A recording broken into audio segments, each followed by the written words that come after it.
Labdien! Esiet sveicināti LAMPAs diskusijā Sabiedrības vienotība nākamajā desmitgadē. Kādēļ cilvēkus iespējams, kādēļ cilvēkiem rodas sajūta par arvien pieaugošu sociālu un ekonomisku nevienlīdzību.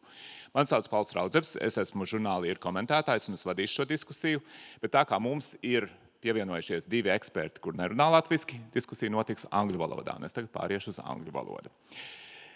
Anyone over the age of 30 probably feels that life and the world have become considerably less stable in the last 10 years. In what has been traditionally known as the West, the old certainties are crumbling. We see the rise of movements of the disaffected, of various political stripes and orientations. It's often said that one of the main drivers of these trends is growing inequality in many developed countries. To what extent is this the case? If so, what can we do about it? And how will accelerating technological change, especially in the digital sphere, affect inequality in the future? Are the subjects of today's discussion, which is called Keeping Societies Together in the 2020s, Where Does the Sense of Increased Social and Economic Inequality Come From? The discussion was organized by the Friedrich Ebert Stiftung in cooperation with the Nordic Council of Ministers, and we have a very distinguished panel to talk about these questions. First, Nils Muižnieks, an old friend of mine who has worked at the Latvian Human Rights and Ethnic Studies Center as the director. He was the special assignments minister for social integration in the Latvian government some years ago. Then he was the director of the Latvian University's Social and Political Studies Institute. And from 2012 to 2018, he was the Human Rights Commissioner at the Council of Europe. At present, he is the European Regional Director of Amnesty International. Second panelist is Morten Hansen, who is the head of the Department of Economics at the Stockholm School of Economics in Riga, and the deputy chairman of the Fiscal Discipline Council of Latvia. He is a Dane living in Latvia and has been following developments in Baltic economies for over 25 years. Liene Ozoliņa is an associate professor at the Latvian Cultural Academy and a course tutor at the London School of Economics. And just last year, she published a book called Politics of Waiting, Workfare, Post-Soviet Austerity, and the Ethics of Freedom. And finally, Olaf Groh-Samberg is a professor of sociology at the University of Bremen. He is also the dean of the Bremen International Graduate School of Social Sciences at the University of Bremen, and his research interests include the impact of social stratification on social mobility and the global dynamics of the middle classes. Now, in this discussion, as I said, we will be covering three themes. First of all, what role inequality has played in the turbulence we've experienced in the last 10 years. What can be done about equality and how we see this developing in the future. Obviously, these are three themes that you could organize endless conferences about any one of them, and we have only 1 hour. So we'll try to get as much into this hour as possible, so I'll ask all our panelists to be as concise and to the point as possible, and we'll try to be as enlightening to our listeners and viewers as we can. As I said, the first question, to what extent can we really say that the political and social upheavals we've seen in the last 10 years, which include the British vote on Brexit, the election of Donald Trump in the United States, the Gilets jaunes in France, the increasing importance of the Alternative für Deutschland in Germany, many other phenomena as well. How closely are these and other changes tied to inequality? And I think I'll start with by asking Olaf to give his view on this. He's, as I said, he's studied the global dynamics of the middle classes. This is obviously pertinent to answering this question. Olaf, please. Yeah, thanks a lot. I mean, as you already mentioned, that's a complex question. I think the first thing is that we have to remember or recall that inequality, economic inequality, is increasing in almost all or most of the OECD countries over a longer period of time. I mean, in different countries, there was an increase in different periods, but over the last, say, 30, 40 years, we can see that this is a global trend, and there are very, very few and special exceptions to that trend. So in a way, the period of modernization that we are in is accompanied by increasing economic inequalities. And so in a way, all other societal developments that we see might be to some extent connected to inequality. But I think that there are a few important structures with increasing economic inequality. And I think one is that there are winners and losers. So the winners are probably what we call the well-educated middle classes. So with those with higher education, good jobs, they have a kind of a bright future. They also seem to be satisfied with their life. They acknowledge the life chances that they have. But there is also a growing group which is kind of leaving behind. And that is those are mostly the offsprings from the industrial working classes. They have hard times to enter what we call the knowledge society, and education increasingly marks a new social cleavage that divides social groups. And so I would say that the traditional working classes who have not been able or not been promoted so much in that trend of modernization, they also losing their political representations. So we see in many European countries that the traditional, for instance, social democratic parties shift towards the middle classes and leave behind somewhat the interests and the population of the working classes. So they get, in a way, politically homeless. And then there are new political forces who kind of exploit that situation and mobilize these groups. I wouldn't say that these groups always make policies in the interest of the low-income people or the low-educated people. Nevertheless, they manage to convince that their policies are in the interest of the small people. And I think that's why we see such a new cleavage arising in many, many European countries with these two extreme poles. I mean, it's not that the whole society splits up into two groups, but I think that these poles are very dominant in the political discourse.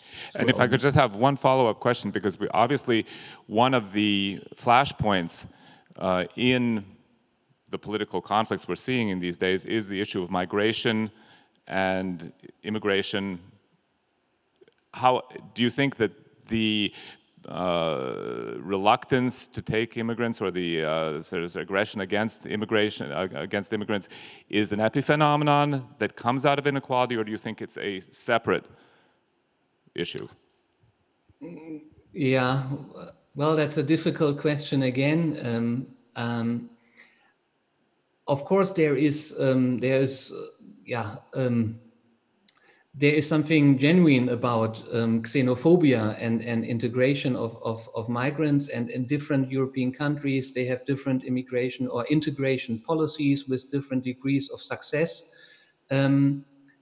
And I think that the recent migration wave in 2017 has, of course, caused a lot of new trouble and problems. But after, there are some years behind this, and we do see at the moment that it seems like the well-developed countries do well in integrating many of these immigrants.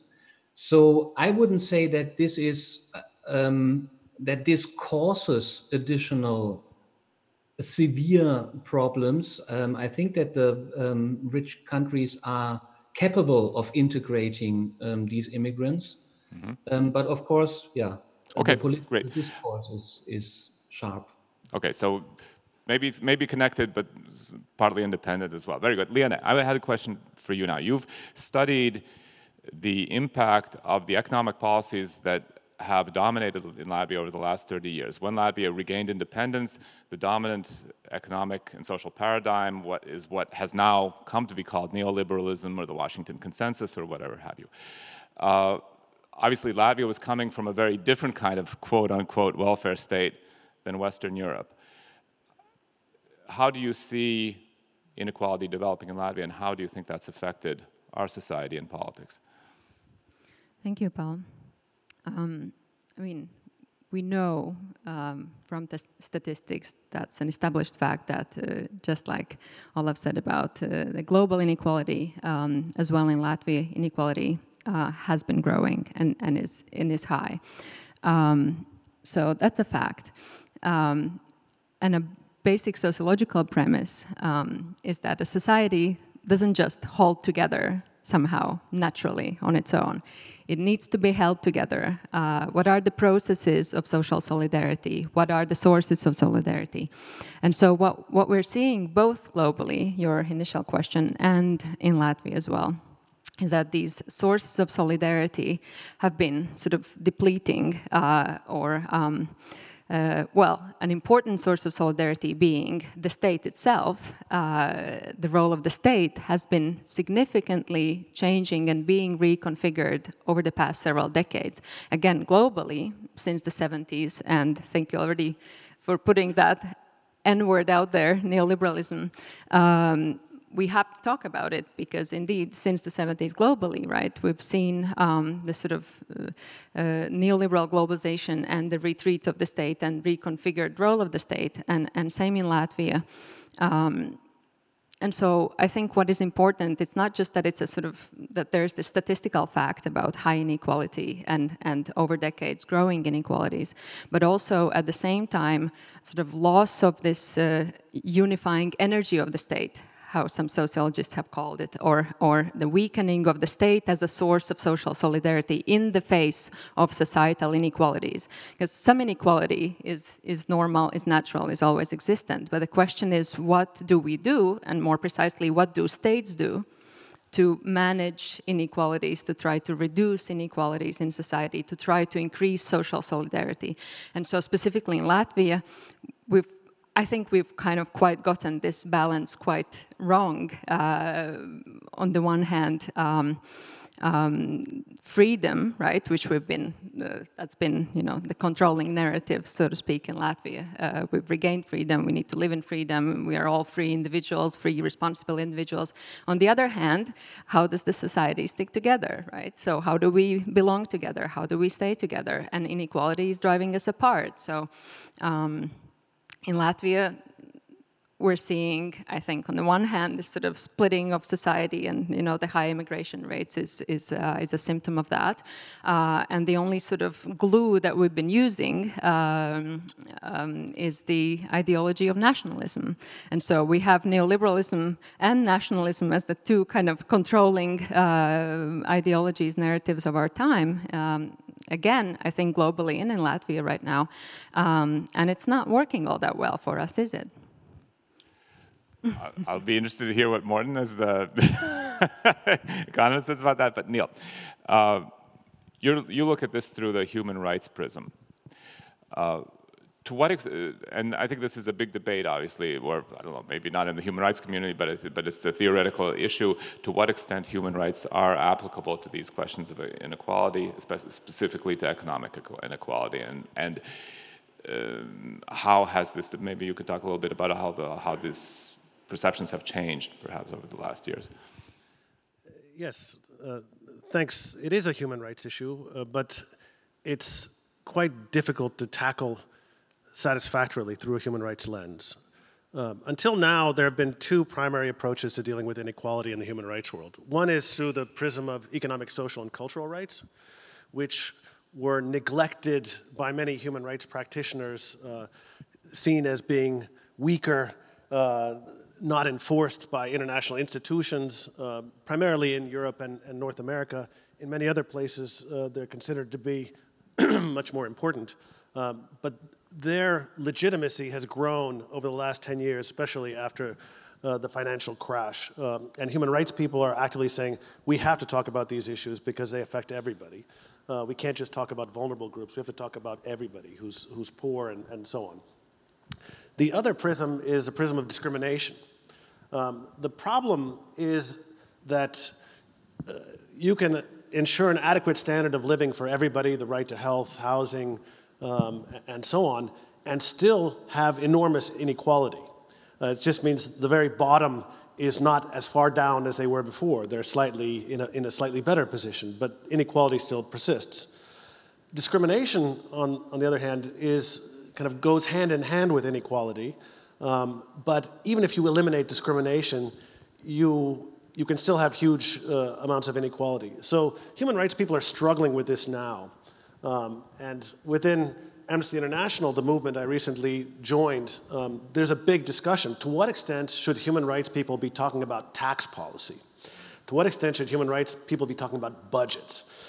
Because in the end, it is a state's responsibility to provide this glue, to provide, or at least to help. I mean, you have the state, the commons, and the market, but the state actually should be working for all people.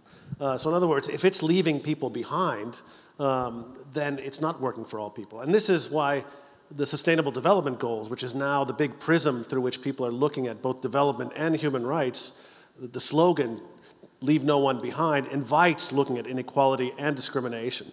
The problem with discrimination now in Europe is that we have very good legislation in many countries and at the European level, but people don't use the laws and don't use the institutions to try to promote their own equality. One, because they don't trust them.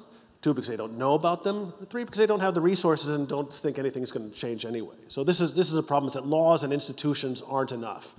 You need an active state intervention to enable more equality to happen and to combat the worst forms of inequality. Okay, we'll get back to what we can do about this, but I want to turn to Morten now. Morten, John F. Kennedy famously said that a rising tide lifts all boats, and I think that's been the presumption of the economic policies Latvia has followed over the last 30 years, that simply economic development in and of itself will help to mitigate these problems that we've, both of poverty and of inequality, that Latvia faced, especially harshly back in the beginning of the 90s. How successful do you think Latvia has been, and do you think that the Latvian government's stance on inequality has been adequate over these years? Thank you very much indeed for this. And thank you to the previous input. It's always nice to be the last one to say something, right? Adequate? No, most likely not. We know it's an issue that is being discussed quite a lot in Latvia right now. Then again, how much do we see happening? Possibly not that much yet. Then again, I do actually believe in this one with that, you know, the rising tide and so on. And it's a very, very different country that I'm in right now here in Latvia than it was that I came to back in 1993. So lots of things have happened. That being said, and allow me to concentrate on Baltics, especially Latvia, because it's where I live, right? Inequality is here, is high, and always has been. And if we measure it by this Gini coefficient, then we typically have that Latvia is either the most unequal or second or third most or something like that. It's always been big and it remains big.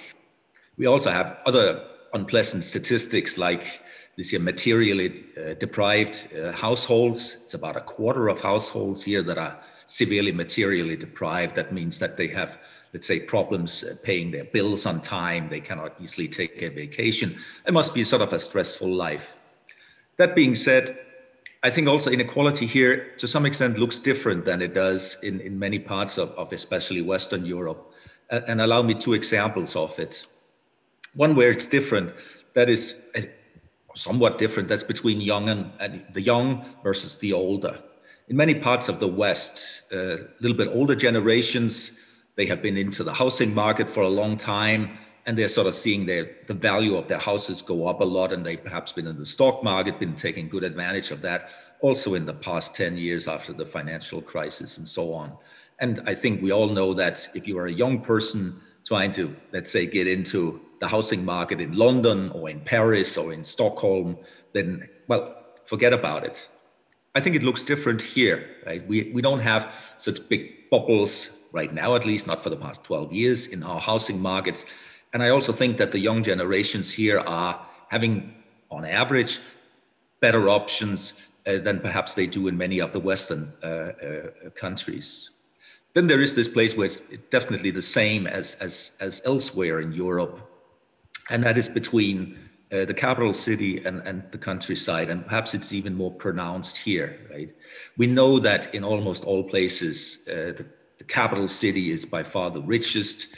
Germany actually is an exception here. Berlin is not the richest part of Germany, but otherwise, Stockholm is the richest part of Sweden, Copenhagen of Denmark, London of Britain, and by a big margin. But that is definitely also the case here, right? I mean, we have like almost day and night a difference between Riga and the outside of Riga. And that's where I sort of think that when I look at inequality, I see it in its biggest form here, right? Again, us living here will often say, if we compare Riga to, say, Latgal or something like that, we really see massive differences. So I think, summing up here at first, in terms of big city or capital city versus the countryside, Latvia is very much like most other places.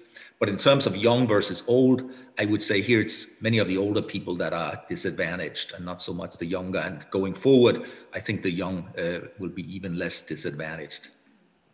Answering also to your question, have successive governments done enough? No, they have not. Okay. I think we have a fair consensus here that inequality is a problem, both globally and in Latvia. So the next question would be, what are the prescriptions? What can we do about this? I'll mix up the word a little bit. Liene, what do you think? In Latvia, the West in general, how can we combat this to increase solidarity and also to decrease material deprivation? Magic solution. Now let me start with the sociological thesis again, perhaps that I think, first of all, language is really important.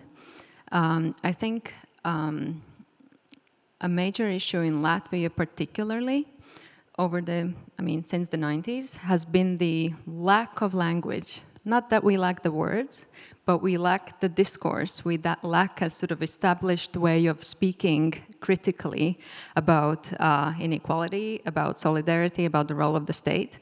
We are all kind of often warned to not speak about the state in this way, that because the state are us, right? And so why do you criticize the state? And so there's a particular sort of way that in Latvian society we are able and we are not able to talk about social problems. A lot of the words, I think, have a tinge somehow of being Soviet or out of place, or at least have for a long time. Words like social justice, like solidarity, like social class.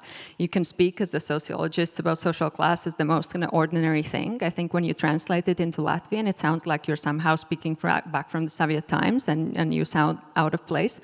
So the way I see the importance of even a discussion like this, or otherwise how we live together, how we talk together, what politicians talk about, is that the talking is important. It's not just talking, because what is possible to be said if we start talking about solidarity, but start talking about inequality as a problem. I think that is the first thing we need in Latvia, because I think we have, compared to, say I've been in London for the past 10 years, right? The difference in how, say, young people talk about social class, social inequality, social justice is just hugely different. So I think a big thing in Latvia is to establish the critical discourse. So that's one, language. And then back to the role of the state, which is, like I said before, I think it's not, and here, I'm not an economist, but maybe Morten can say more about that. But just to go from, the famous book by Piketty that attracted a lot of attention. Piketty's major thesis was that we are seeing over time that no, the rising tide does not lift all boats. Capital accumulation happens in ways that the rich are getting richer and the poor are getting poorer, and supposedly, not being an economist, but he has established this with data. So what do we do? So it's back to the role of the state. and specific policies, which is where, again, Latvia, but this is a global problem, states have been lacking social policies, urban policies, social housing, social security, all of that the state and only the state can do. So, as again, someone said recently, I read, for an advanced society to flourish, we need a lot of government. So it's back to the role of the state and not to be sort of holding back and saying, oh, well, you know, we have to be proud of our democracy. No, we have a lot here to talk about.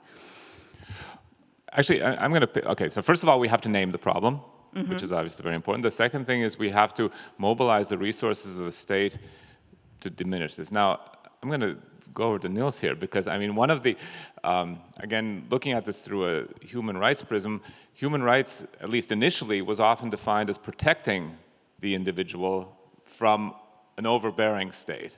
I mean, protecting rights which the state could limit or somehow impinge upon. Now you also said that in terms of inequality, the state has to play a larger role. How do we find the right balance between making sure that the state does what we want, but doesn't impinge on things that we don't want it to do?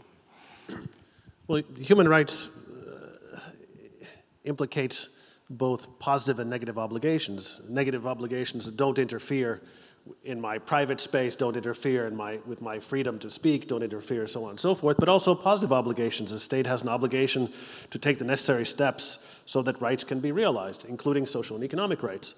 And I think the whole discussion about the role of the state in ensuring social and economic rights has changed massively over the last 6 months. What was taboo a year ago, borrowing money to subsidize employment, to have social programs, is now no longer taboo. It turns out everybody a year ago was saying, this is impossible. No, we cannot. Well, it turns out it is possible. And it turns out that the state, I think, will have a far more prominent role in the coming years in ensuring social and economic rights for everybody. But I think the discussion, Liene mentioned kind of various kinds of social policies, health, education, social housing. I think that's important. The traditional menu has also added progressive income tax and transfers, but also labor market protections such as minimal wages. But even that is not enough. I mean, now the big discussion is about distributive by design. How do you design systems, policies, so that they automatically have a redistributive element in them, so you don't have to keep on fixing the mess that you've made by allowing inequality to grow of its own accord? Because not only the returns to capital are greater faster than economic growth, but also because of political influence, because of lobbying, because of bad campaign finance laws and so on, that you have these forces intervening to steer the state in the direction of powerful and wealthy interests.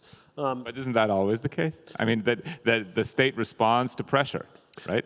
Sure, but inequality has never been so great. I mean, this is why we're talking about the 1% these days. And why is inequality bad? I mean, I think this is also the discussion that we need to have in Latvia. Equality is bad not only because it undermines trust in politics, trust in each other, but it undermines social cohesion more broadly, and it undermines economic growth in the long term. This is what the IMF has come out with recently. It was a big, human rights people were very happy that the IMF is backing up their position. OECD as well, I think. Yeah. So I mean, I think we have to address this issue straight on. We have to learn how to talk about it, and we have to say why it's bad. And that I think is the necessary precondition for even taking policy measures to address it. Morten, you are the vice chairman of the Fiscal Discipline Council, which has to keep an eye on Latvian budget expenditures. Nils just said that deficits don't matter. What do you think about that? They don't matter much this year, that is true, but they will come back and haunt us. And therefore, it's very important that what is being done in terms of spending right now, that it's targeted, right? There will still be a bill out there, even though you can borrow at very, very low interest rates. But there will be a bill, and that bill will go to some of the future taxpayers, and they will be, again, some of the younger people. If I may be allowed a little bit more time. Yeah, but just look more broadly. How do you see the state's role in combating inequality? I mean, what would be the appropriate measures in your view? Yeah, and allow me, of course, to look at it from an economic point of view. That's what I'm hoping that I'm best at least, right? I look at, and again, we'll be looking at Latvia. What I really want to have is this year that we have very many people in the labor market, and we did have that actually before this year crisis came. Really many people were employed. That is good. It's good for them as individuals. It's good for them as families, and it's good for the whole of the economy. And it's also good in terms of reduction of inequality. That being said, we also have to prepare people there in the labor force. We have to prepare them for the future. And we know that will take most likely better educated people than we already have. Education is not poor in Latvia, could still be better. And especially it could be better for those who are among the disadvantaged ones, let's say from the countryside or parts of also Riga, where people perhaps are poorer. I might be biased here because I'm in education myself, but I see it as a problem that it's very, very costly to send your children into some sort of higher education, right? Let's say if you have 3 children, it's a really, really tough one. And there I would like to see perhaps the state step in and make it easier, pay for some of this, more contributions to people with families. Also something, of course, that would help our sort of rather dire demographic situation. That being said, just a little comment to Liene also. I appreciate this year what she talks about in terms of solidarity.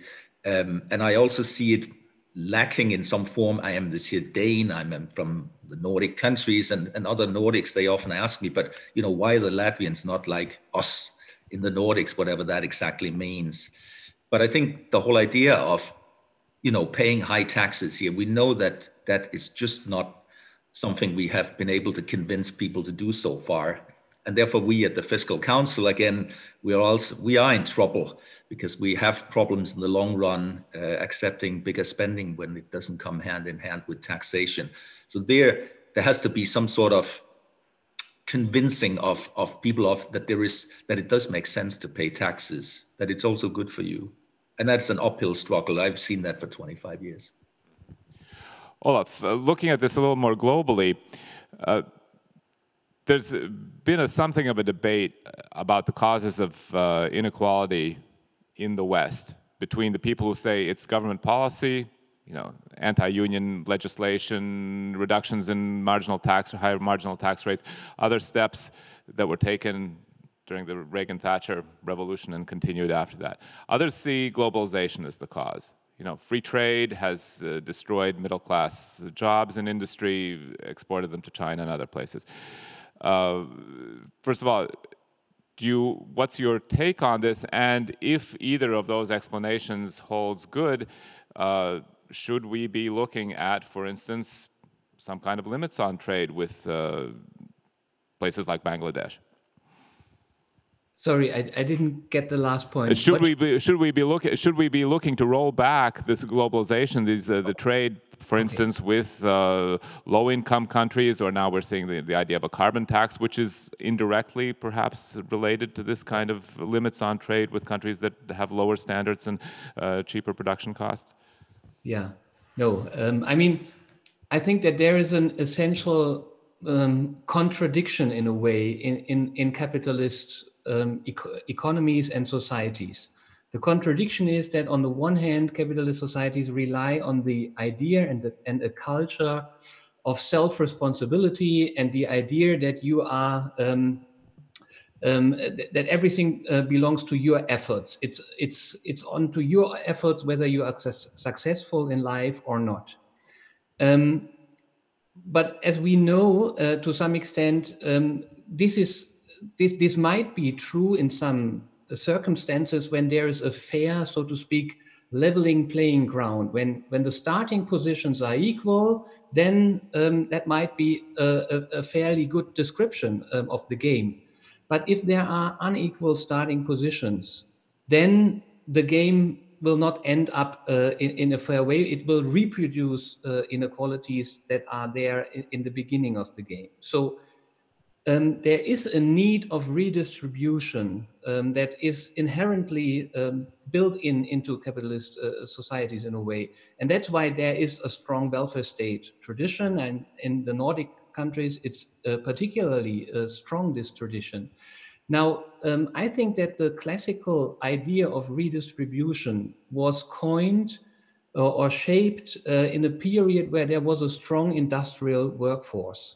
And it was in a way clear that these industrial labor, they need to have their share at the overall wealth of the nation. And there was the idea that redistribution is necessary. And I think when we moved forward to a knowledge society, so manual labor, industrial labor in particular, is declining, and education is becoming much more important. I think that has reinforced the idea that that it's up to you and it's up to your self-responsibility to make something out of your life.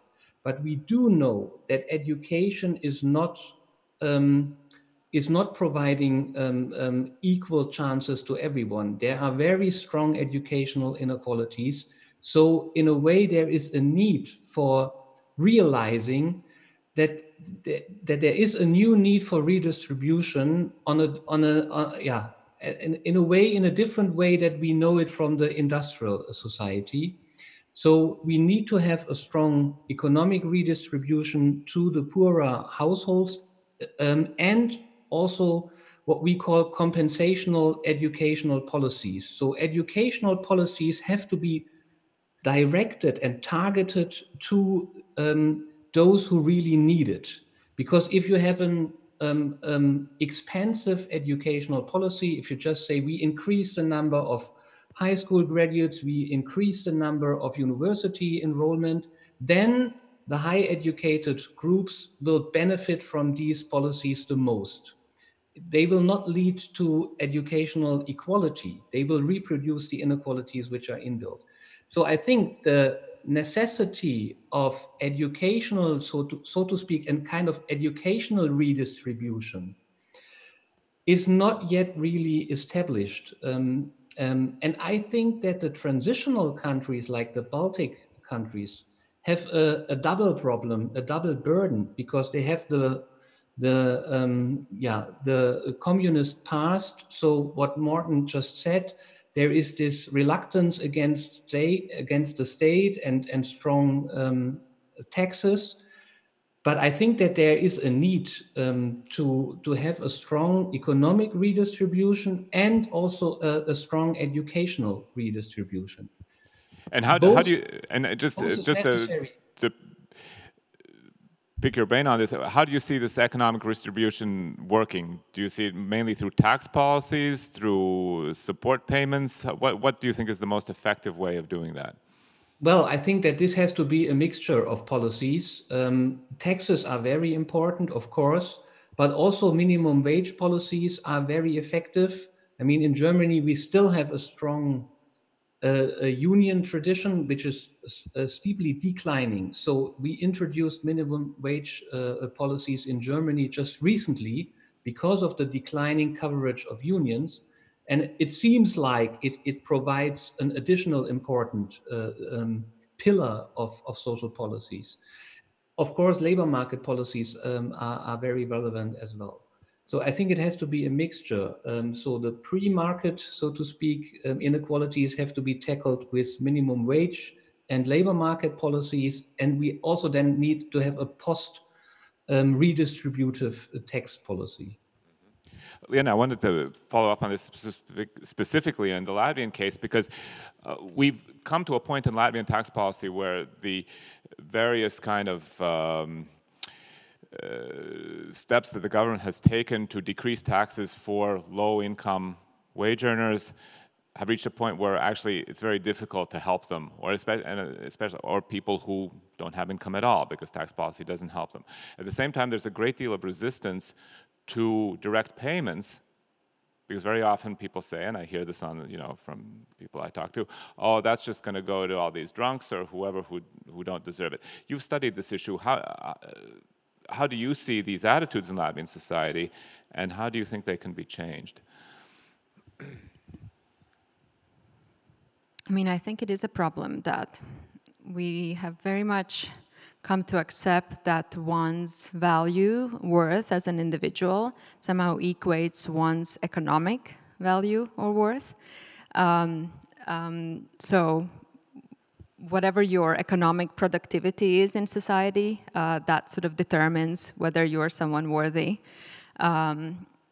And I think it's simply wrong. It's simply dehumanizing. And actually there's also hope in the sense that even though the kind of general process has been to emphasize economic value, and our social policies, for example, reflect this, in the sense that help for those who produce very little economic value is often sort of even demeaning or stigmatizing in many ways. But at the same time, we as humans, we always know deep down in our hearts that economic value is not everything. So I think there's always hope to kind of emphasize and remind and remember that there are these other kinds of values that we live by, not just economic.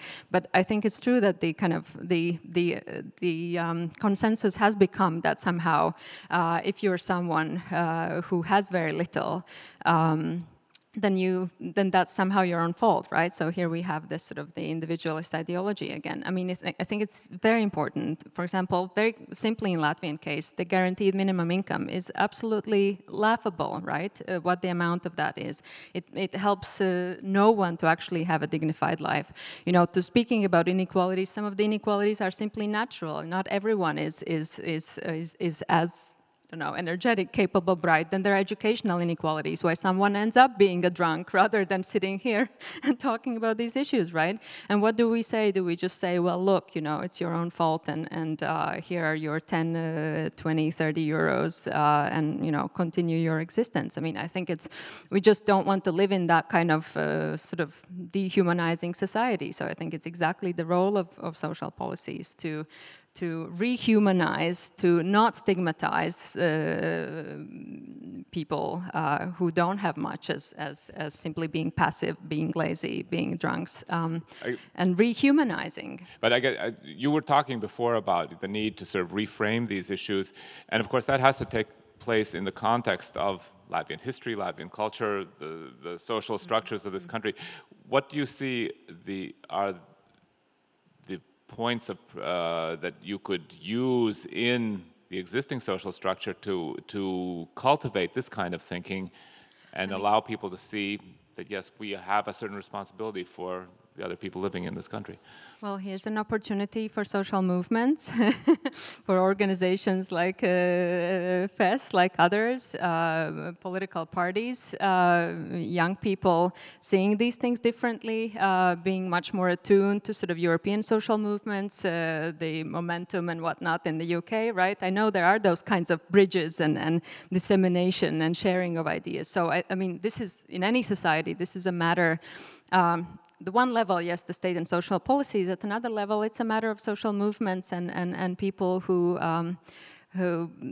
want to change something. It's usually young people. So here's our hope, and here's back to the importance of the role of education, so that we actually enable that young generation to be critical thinkers. Mm-hmm. I noticed you were writing stuff down. What you have something to say, I have a feeling. No, what's interesting is that the discussion in Latvia, such as it is completely divorced from the discussion in many other places in Europe. Yeah. What's a big discussion about inequality in the US or in most of Western Europe? It's Black Lives Matter. Yeah. We're not really having that discussion here. Maybe it's because we're an overwhelmingly white society, but I mean, to me, we have legacy problems to deal with. Who's poor in Latvia? Who are the poorest? It's old women and people who live outside of the capital. And families with 3 or more children. Yeah, and families with many children. Or Roma, most of whom have emigrated to Ireland or the UK in the last 15 years. In Eastern Europe, it's Roma overwhelmingly, but that has dropped off the political agenda. we no longer talk about this issue in European circles nearly as much as we did 10 years ago. I think the appetite, ingrained racism, and kind of the long-term nature of the task has basically pushed that discussion aside. So I just wanted to point out that in a way, our discussion is very specific to our region, where it's a very different discussion elsewhere in Europe right now. Both Olaf and Morten, yes, Olaf, you have something to say, but please. No, I actually have a question, because I also saw that there's a very strong divide among the age groups, with the elderly really leaving behind. I wonder to what extent this affects the intergenerational discourse. So is there an awareness of the young? I mean, often the older generations are simply the parents of the younger ones. I wonder, is there solidarity between the generations, or is that an increasing conflict in Latvia? Liene, what does your research say? I have not researched the generational issue in particular. Let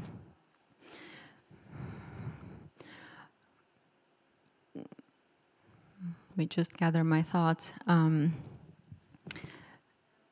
mean, I think overall, you know, we have indeed in Latvia, I think, accepted quite a lot this sort of ideology of individual responsibility and individual effort. And I think the sort of sense of solidarity across generations, I mean, I think the prevailing sort of source of solidarity in Latvia has been sort of nationalism and ideas of we're all of the same blood, we belong to the society, therefore we somehow, you know, we share the same destiny, we share the same past. So I think that's sort of what's been the glue, I think. So yeah, generations, Nils? Well, I mean, I think part of the intergenerational conflict has been attenuated by emigration.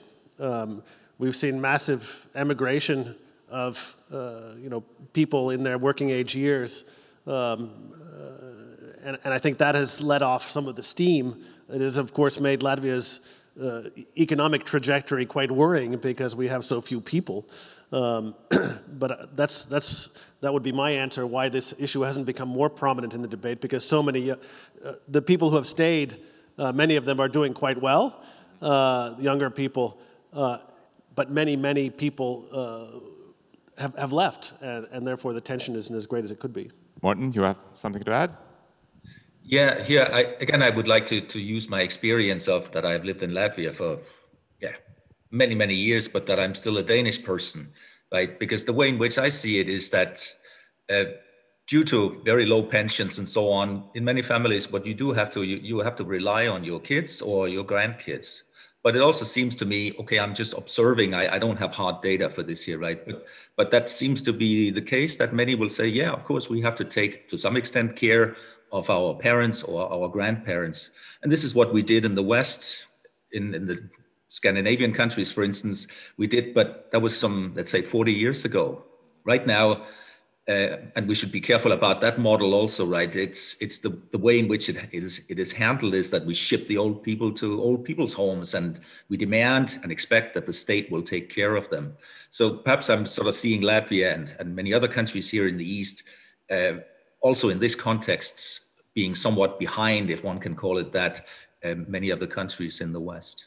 Yes, I also don't have any data, but just answering Olaf, I think that the number of multi-generational families where you have 3 generations living together in Latvia is certainly much higher than in a lot of Western European countries. And that's both because of tradition and because of the fact that the pensioners simply can't afford to live alone. We have about 10 minutes left, and I wanted to get to the question of the future, and specifically digitalization and education, because I think that right now, because of the pandemic, those two issues have really come together in a very strong way. Both Morten and Olaf, you both mentioned education as being key to overcoming inequality in the future. If for some uncertain period of time in the future, this education will, to a large extent, take place through screens and through computers, will that help inequality, hurt inequality? And if it's a negative, what can we do to overcome that? Maybe I'll ask Olaf again, because he was specifically pointing to education as such an important driver of in decreasing inequality.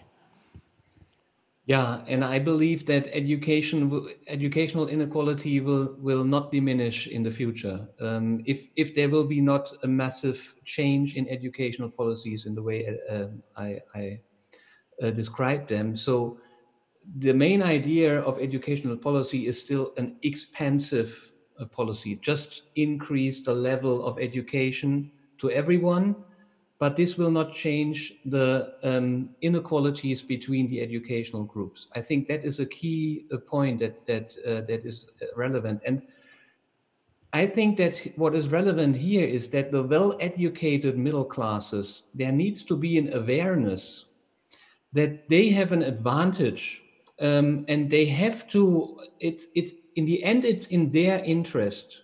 If there is more educational equality, but more educational equality for the educated groups actually means more competition for them. And in the middle classes, what you see is that there is a great fear that their kids will be downwardly mobile in terms of education, that they will not reach the same level of education than the parents themselves has.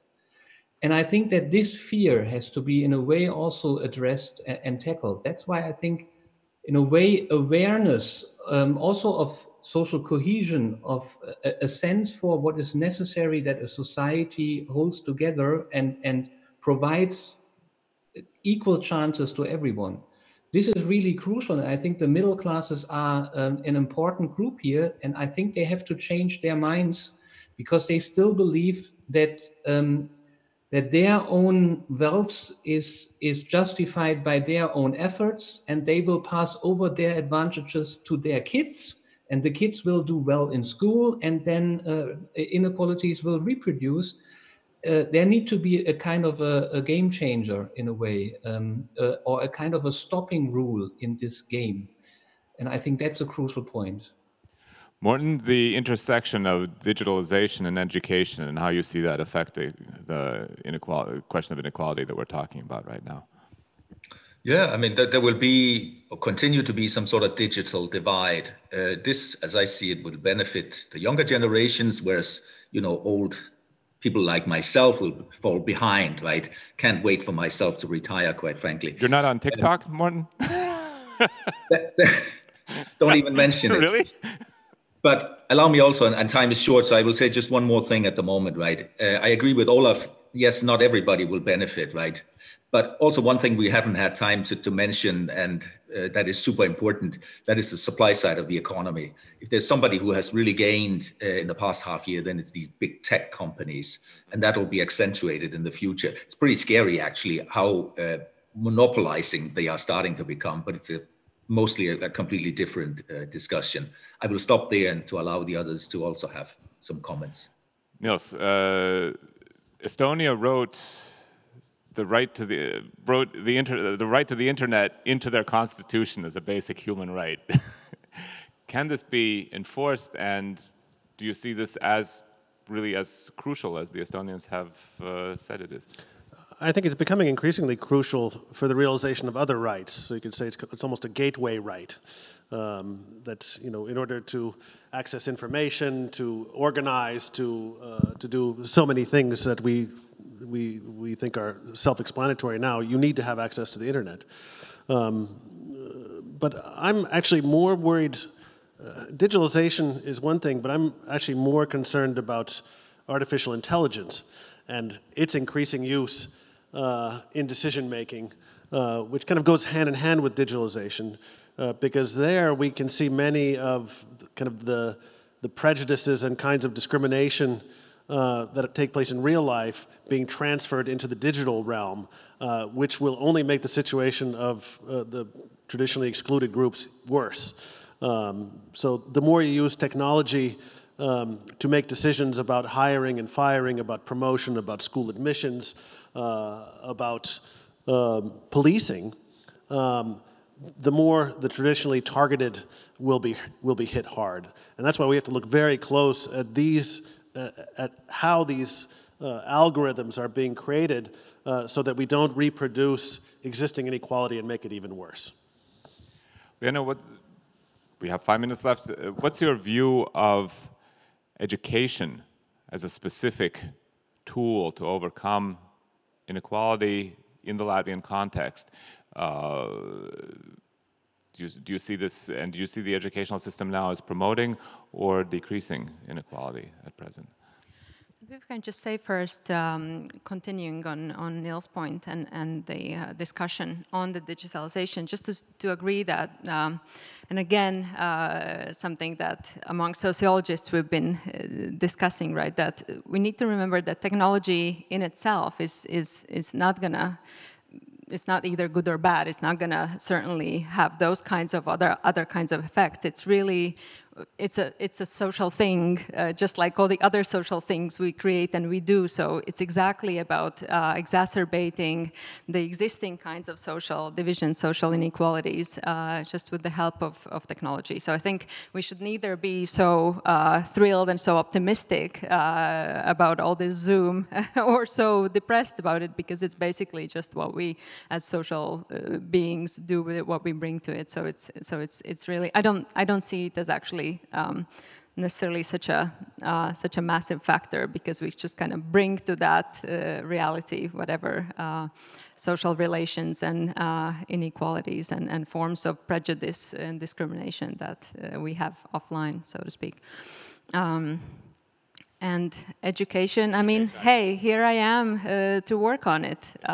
You know, I'm joining the Latvian academia this autumn, and I'm just going to do my best because I believe in it. I love teaching and research, and I want to bring what I have to Latvian students. So I'm just just on my personal mission. So, 'cause of course, you know, that's what's enabled me to, if anything, to achieve something, to travel, to come back. It's all because of education. Excellent. Okay. Nils, yes. Yeah. One last point I wanted to make, and I think here we can learn a bit from the past, from the previous economic crisis, is that when the economic crisis it hit the most vulnerable hardest. And in many contexts in Europe, it was children. So you saw real spikes in child poverty, child homelessness, and that disrupted their education. And we will be paying the price for that, or especially the countries where this happened, for many, many years. So we have to make sure that the disruption to education in the context of COVID now is as minimal as possible, because we as a society, and those kids in particular, will pay a heavy price for it in the years to come. If they lag behind their peers, miss out on education, don't develop the social skills needed, this will affect their life chances, and it will affect our societies as a whole. So we have to really look at how young people are being affected during COVID. Okay, we're coming to the end of the discussion. I think to close it, I want to ask each of you a very simple question. Are you optimistic or pessimistic about reducing inequality in the medium term in Latvia and in Europe? Morten. Reasonably optimistic, yes. Why? Because it has been put on the agenda, not just today, but in the past few years. We have perhaps a little bit big coalition and so on that cannot always agree on exactly how to do things, but at least it's being talked about. I think that's a beginning, and it's a good beginning. Liene, optimistic, pessimistic? Exactly, I agree with Morten. Like I said, right, creating the space to problematize these issues is super important, and I think that's starting to happen. So I want to be optimistic. Okay, Nils. I'm reasonably pessimistic. Why? Well, I think addressing inequality and making serious progress on it is difficult. It requires a long time. Our political cycles are very short, and people are very short-term in their vision of it. So that's, yeah. And to be honest, I don't see.